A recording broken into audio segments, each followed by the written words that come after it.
Rema hari ini, Mazmur 37 ayat 6.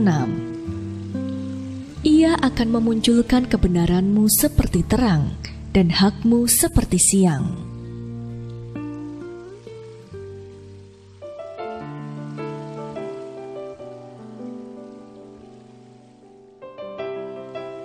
Lira tidak bisa melupakan pengalamannya saat di planetarium.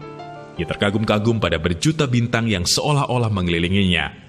Ia pun sangat bersemangat ketika ayahnya berkata bahwa ia akan membawa bintang-bintang itu masuk ke dalam kamar Lira. Suatu hari, sang ayah membawa pulang suatu benda bulat. Ia membawa benda itu ke kamar anaknya dan meletakkannya di tengah ruangan. Setelah mengutak-ngutik benda itu sebentar, ayah Lira menyalakannya. Benda itu pun bersinar dengan motif-motif seperti bintang di sekelilingnya. Terlihat cantik, tetapi jelas bukan seperti yang Lira harapkan. Sang ayah menyadari kekecewaan yang tergambar di wajah anaknya. Tetapi ia tersenyum dan mematikan lampu. Dalam sekejap mata, kamar Lira yang gelap ditaburi bintang-bintang. Begitu indah, nafas Lira pun tertahan.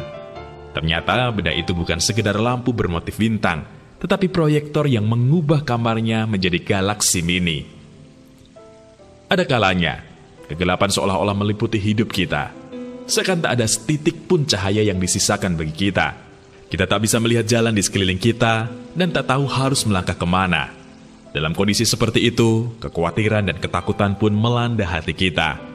Namun, seterpuruk apapun keadaan kita, hendaknya kita mengingat identitas kita sebagai anak-anak Tuhan. Tuhan berkata bahwa kita adalah terang dunia. Yang namanya terang, sudah pasti akan bercahaya. Ya, kegelapan tidak seharusnya menenggelamkan kita. Hanya satu alasan yang membuat Tuhan mengizinkan kegelapan itu hadir, agar cahaya kita bisa bersinar terang. Karena itu, jangan takut, jangan khawatir, percayalah kepada Tuhan dan lakukan bagian kita. Berdiam dirilah di hadapan Tuhan dan menanti-nantikannya.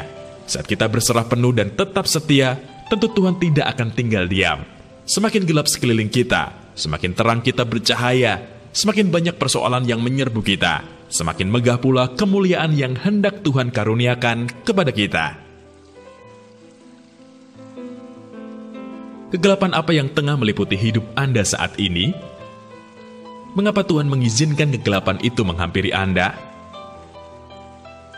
Bagaimana Anda akan meresponi situasi hidup Anda saat ini sesuai kehendak Tuhan?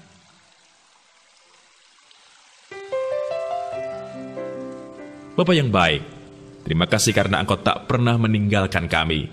Tak peduli segelap apapun kegelapan yang mengelilingi kami, Engkau ada dan bekerja dalam segala sesuatu untuk mendatangkan kebaikan bagi kami. Engkau bukan hanya akan menerangi hidup kami, tetapi menjadikan kami terang, agar kami bisa menjadi pembawa-pembawa cahaya-Mu bagi orang-orang yang tertinggal dalam kegelapan. Di dalam nama Tuhan Yesus, kami berdoa. Amin. Semakin pekat kegelapan dan kekelaman yang meliputi hidup kita, justru cahaya kita bisa bersinar semakin terang.